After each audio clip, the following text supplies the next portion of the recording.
Hai, halo guys, assalamualaikum warahmatullahi wabarakatuh. Gimana kabarnya semua teman-teman? Semoga selalu dalam keadaan baik-baik saja. Oke, alhamdulillah wa syukurillah, sekarang di Taiwan menunjukkan jam 1 lebih 25 AM ya. Yang mana di Taiwan di daerah bawah sekarang suhunya agak dingin ya, yaitu 14 derajat Celcius. Jadi agak sedikit dingin, tidak seperti biasanya ya. Oke, kali ini Suara TKI akan menghidangkan suatu berita yang sangat-sangat viral dan sangat terkini guys ya.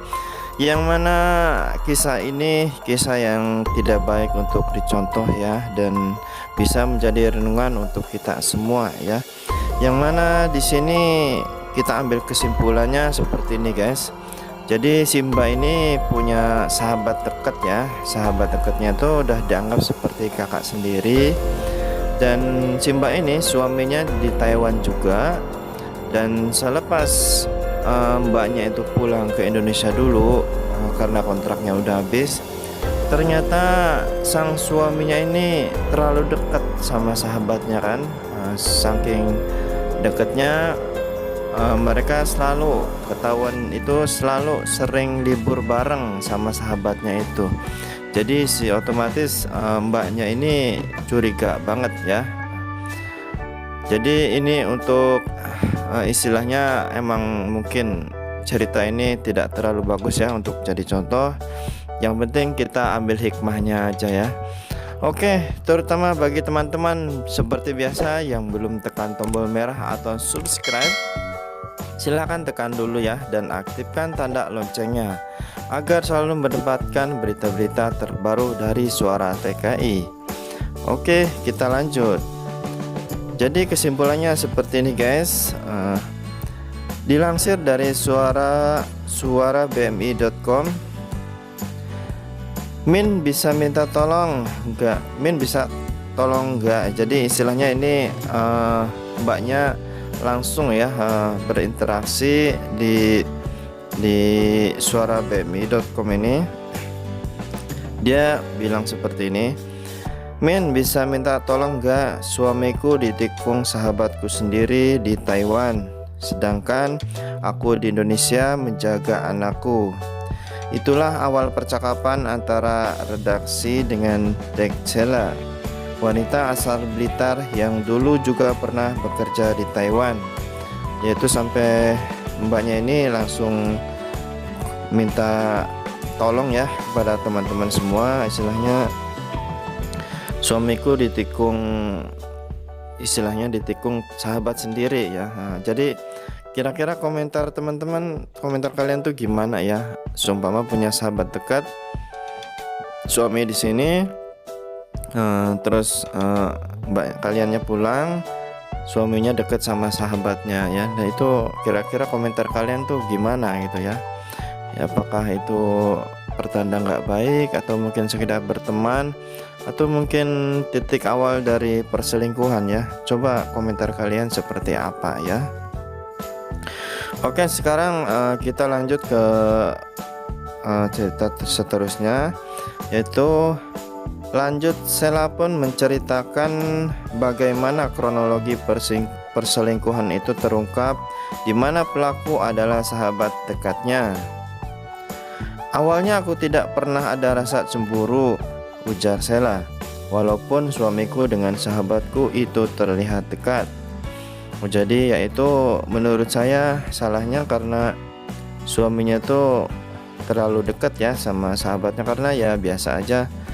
Biasa istilahnya di Taiwan tuh kalau laki-laki sama perempuan terlalu dekat ya, kadang ya maaf aja ya, bukan berarti seperti kita ngomongin nggak benar. Jadi kalau boleh jangan terlalu deket lah ya, karena udah berstatus punya istri, dan ini sahabatnya pun di sini dikatakan udah mempunyai suami ya, punya suami di rumah. Jadi kalau menurut saya jangan terlalu deket lah. Namun di sini kok dikabarkan terlalu deket ya, sampai seperti ini. Namun lambat hari aku merasa ada yang aneh dengan kedekatan mereka, di mana setiap ada waktu libur selalu bertemu dan libur bareng, sedangkan aku sudah di Indonesia.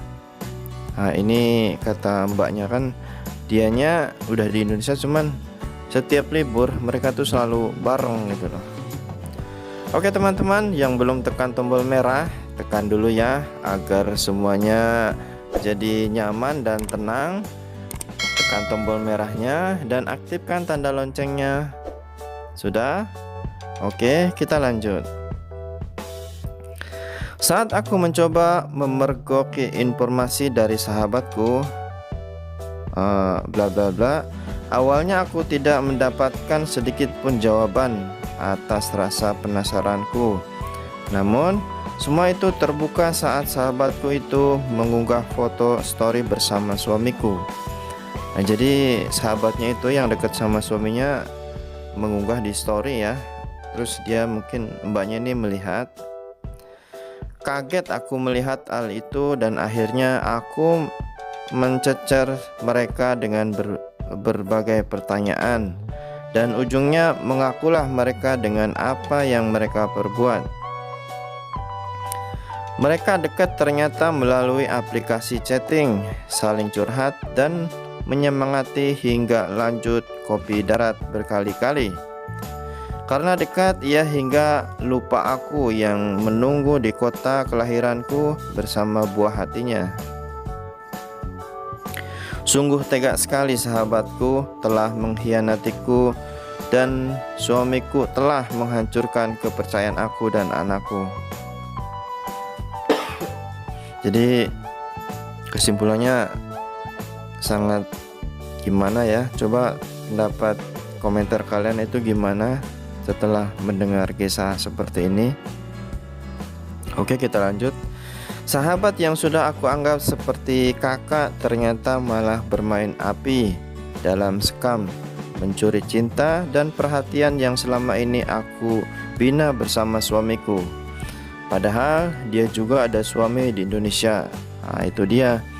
Jadi sebenarnya sahabatnya juga itu punya suami ya, dan punya anak di Indonesia. Tapi kok dia mau lebih dekat sama suami mbaknya ini gitu. Ini ada apa gitu, apa sekedar teman atau mungkin gimana? Coba tuliskan komentar kalian ya. Oke, sekarang kita lanjut. Marahnya Sheila hingga mengumpat sahabatnya itu, tapi malah mendapat jawaban. Jadi setelah istilahnya bertubi-tubi ya, mungkin marah atau gimana sama sahabatnya itu, mbak ini mendapatkan jawaban celep yang menyatakan suaminya bakal memilih dirinya daripada Sheila.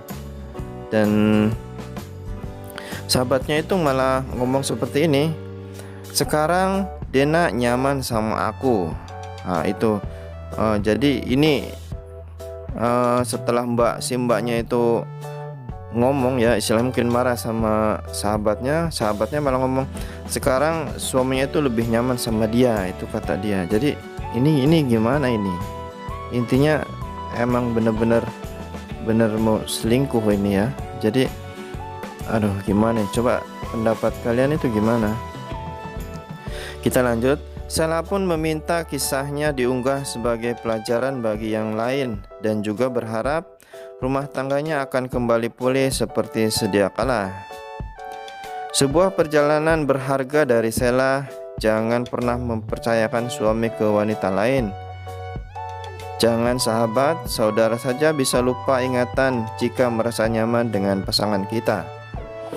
Yaitu jadi intinya ini bisa jadi pelajaran buat kita semua ya. Oke, kita lanjut. Semoga Mas Dena dan Mbak Sheila terselesaikan masalahnya dan anak tidak menjadi korban atas keegoisan orang tuanya. Ya seperti itu. Jadi takutnya ya kan jadi nanti yang jadi korban anak juga. Ingatlah, tujuan di Taiwan adalah bekerja. Jangan saling tikung terhadap saudara sebangsa. Jika terpaksa menikung, carilah yang lain yang lain negara. Ingat, darah kita sama. Nah, itu jadi kesimpulannya seperti itu ya. Istilahnya suaminya di sini ditinggal, dan mbaknya ini kan punya sahabatnya itu salahnya emang terlalu deket sih ya sama suaminya akhirnya, dan mbaknya ini terlalu percaya sama sahabatnya ini, jadi deket pun tadinya mungkin biasa saja ya, namanya orang laki-laki ya deket sama perempuan, apalagi istrinya, maksudnya si mbaknya tuh udah pulang ke Indonesia, jadi ya seperti itulah ya. Jadi intinya teman-teman, ini adalah mungkin contoh yang tidak baik, jadi sekedar untuk pengalaman ya, untuk pengajaran, diambil hikmahnya. Intinya kalau punya suami jangan terlalu dikenalkan sama teman-teman sendiri, atau istilahnya teman wanita sendiri ya, maksudnya teman-teman cewek gitu, sebab nanti yang ada ya seperti ini. Jadi diambil hikmahnya aja ya, bisa jadi pelajaran untuk kita semua, dan semoga teman-teman semua tidak menjadi korban seperti ini ya. Dan kisah ini pun mungkin bukan terjadi di Taiwan saja ya, banyak di mana-mana juga sama seperti ini. Cuman ini kebetulan kisahnya tuh dari Taiwan ya. Jadi jangan terlalu mengecap jelek orang kerja di Taiwan ya. Semua sama ya, di mana-mana juga kisah seperti ini pasti ada ya. Jadi jangan terlalu mengecap jelek orang yang berada atau bekerja di Taiwan ya. Oke, intinya jangan terlalu saling menjelekkan atau saling membenci atau saling menjelekkan ya. Intinya koreksi diri sendiri masing-masing, dan jangan terlalu memperkenalkan teman cowok atau suami kita sama teman kita sendiri ya. Nanti yang ada ya seperti ini ya.